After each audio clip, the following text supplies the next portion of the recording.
Ola, escoitaseme ben? Sí. Creo que entendedes ben se digo que para min é unha honra estar aquí nesta mesa acompañada destas tres mulleres das que aprendín moitísimo ao longo da miña vida. Chus Pato, Estíbaliz Espinosa, Mercedes Queixas-Zas, síntome moi honrada.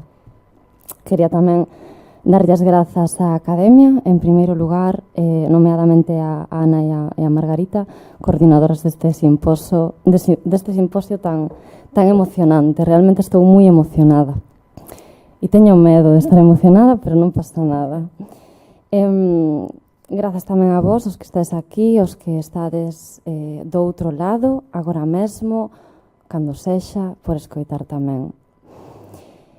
Gustaríame comezar a miña intervención, que vou prácticamente ler, reproducindo unhas palabras dun escritor francés, de Pascal Quignard, porque lendo os últimos meses pensei moito en Luisa. Os dous teñen unha traxectoria vital moi parecida e hai temáticas e preocupacións que os conectan moito. Quignard criouse nunha familia de organistas, criouse tamén nunha familia de gramáticos, estudou filosofía e ao cabo deuse de conta de que o que quería el era apartar o ruído para escribir. E ten un libro magnífico, Quignard, que se titula Butes, onde di o seguinte: quen non fica en silencio fronte ao mar que se repite, que se alza, que retorna e que para retornar avanza. Quen non fica máis que en silencio, en énstase, no canto de en éxtase, ao longo das ondas tan fascinamente ruidosas. Comeza aquí a travesía Villalta. Escoitades ben? Eu teño a sensación de que non. Sí. Hei falar primeiro da travesía Villalta, que parte dun porto non determinado da cidade da Coruña. A barca que está a piques de partir ten a medida dunha muller. Aboia sobre as ondas esta barca. A beira o linde. A viaxe é solitaria, pero Luisa non viaxa soa e ela sábeo. Leva Manuel Antonio, leva Novoneira, leva tamén a Avilés de Taramancos e leva se cadra tamén pois a Xoana Torres. Desde un lugar firme e plural, escoita a Luisa, subida nesta barca, unhas voces que chegan en eco e que din cousas como norte escuro, vento seguro, o vento soán nen a man, ou vente ventiño mareiro, vente noso compañeiro, que son unhas voces que están inseridas en concreto. Hai un momento no que estas voces calan, no que a cidade dá a tona, no que a barca zarpa e no que comeza a soar un violín. E empeza aí para min o que eu titulei primeiro movimento, que nos leva ao Xapón, porque esta travesía que acabamos de iniciar disponse en 4 tempos e a primeira dirección é cara ao leste. Luisa marcha ao Xapón, que é onde coñece a Baxo. Escribe logo os primeiros poemas que publica, que non son, como ben indicou Chus, os primeiros que escribe, e que son poemas ou que son 7 luzadas ou 7 visións, porque a min realmente o que me apaixona en Luisa son os seus ollos e a súa visión. E estas luzadas ou 7 visións adoptan a forma, adoptan o molde do haiku. Son 7, pero eu vou ler 5. O ritmo en que gotea o inverno é íntimo. Todo día chovendo e un xinete palpita por fora e por dentro. Un maniquí distraído dentro do escaparate, a súa conversa é comigo. Un péndulo incesante, a tarde se acompasa, dormida nun estanque.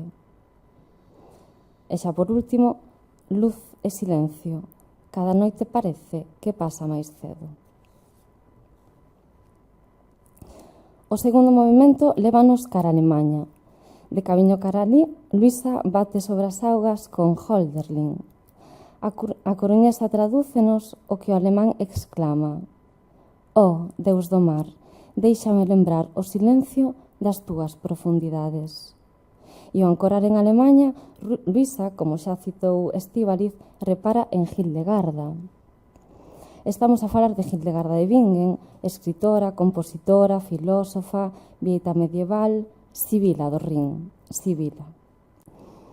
Logo de marchar, Luisa media para que Hildegarda chegue a Galicia, o que se producirá a través dunha obra titulada O desfile das virtudes, que podemos ler en galego por mediación de Luisa e que traduciu ao galego José Carlos Santos Paz. Mais tarde, Luisa vai inserir o nome de Hildegarda nun poema, no poema As damas que antano cantaron, xunto a outras mulleres, é un poema que se publica na Festa da Palabra Silenciada. E escribirá tamén a coruñesa un texto que se titula Os ollos da Sibila, eu aí vexo a Hildegarda, pero isto é cousa miña, que abre coa seguinte dedicatoria: para a luz nos ollos de Eduardo, para a luz Pozo Garza nos ollos de Eduardo Moreiras. E del vou ler un extracto. Limpos como cristal serán os ollos da Sibila, por máis que vayan desgastando a pedra invariável no pulimento da cegueira. Limpos, digo, direi, e digo auga da fonte mesma da que emana a vida toda e cada un dos seres vivos. Digo cristal de auga e digo seixo, duros serán para cortar a luz con diamante, tenros o fin para termar da corda que vibra e se desfai neste eco compartido. Chegamos agora ao terceiro movimento que nos leva a Francia. É un movimento bastante breve. A barca na que navega Luisa cruza nalgún momento co barco bébedo de Rimbaud. E ela, co fin de exercitar a lingua, ponse a traducir. Mándanolo para aquí, di ela, baixo dúas formas, unha máis libre e outra máis literal.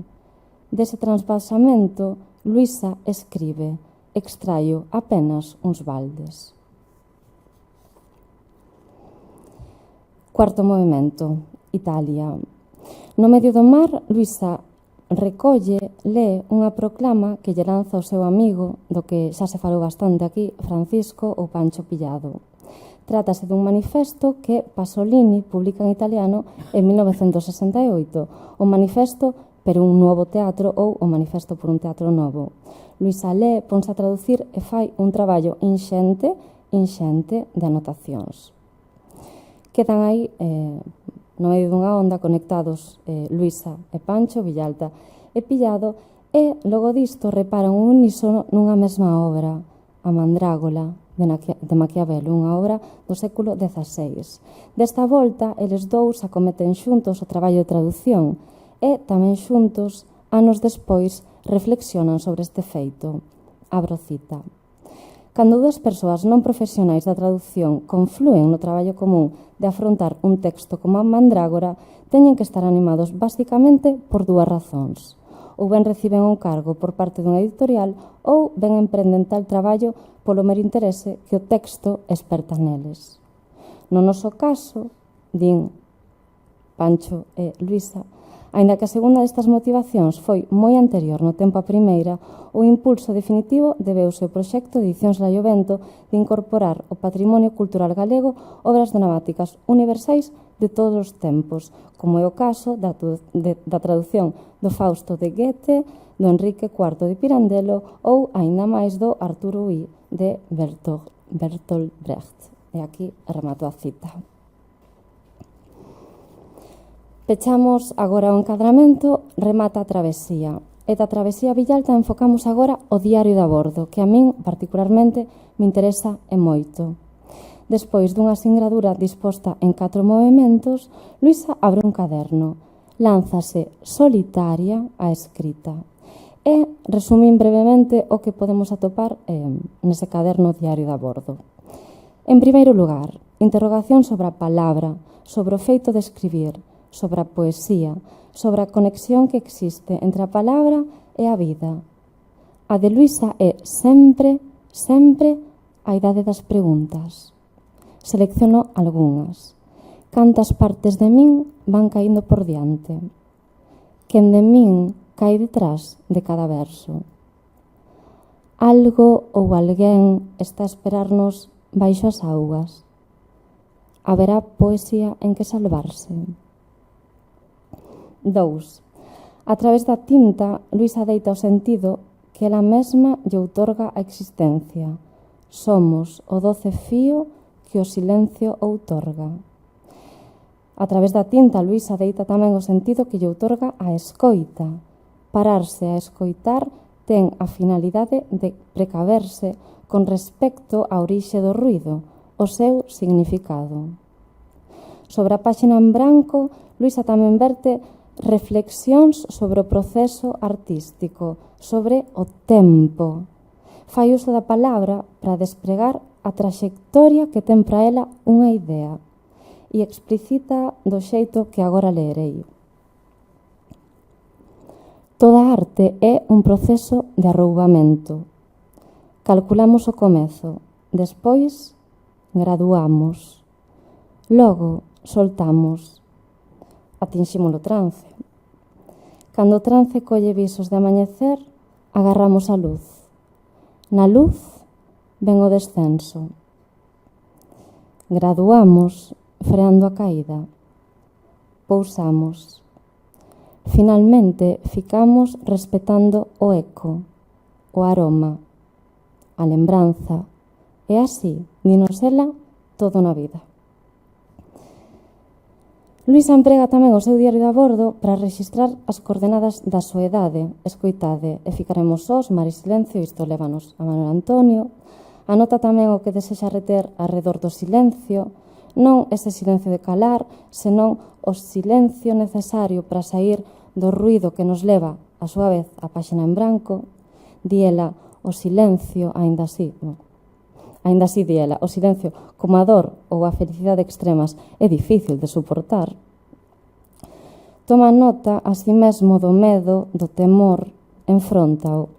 Ecoa o temor de que as ondas repitan, salgadas de séculos, o afundamento ritual que a devolva ese a e a muller, o silencio.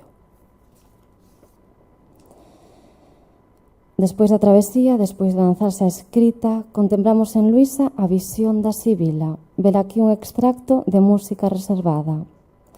Estou perdendo unha parte de min que fica a un lado. Mírote e disme adeus sen dicer nada. E véxome a min que te comprendo, despindo alguén que agora son, e continúo. E despois de espellar os ollos da Sibila, nun xesto que remite para min, o nadador da tumba de Paestum ou tamén a Butes co que comezamos, Luisa salta. Vou vos ler un fragmento de Muller Mensura, un poema no que Luisa retivo o que é para ela a medida da muller.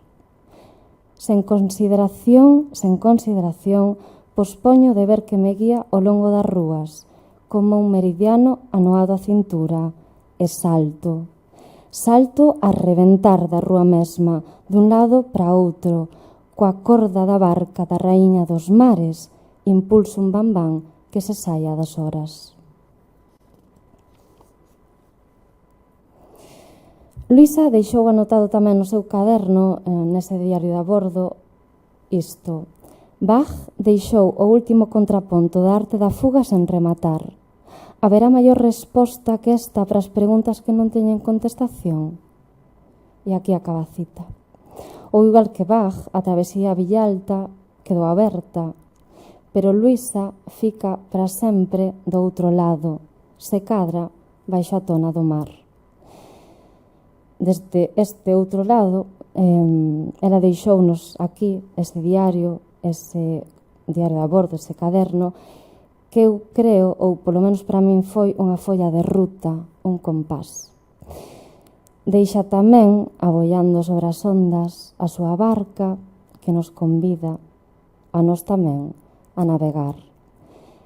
Isto é para min o seu legado, así que, Luisa, grazas.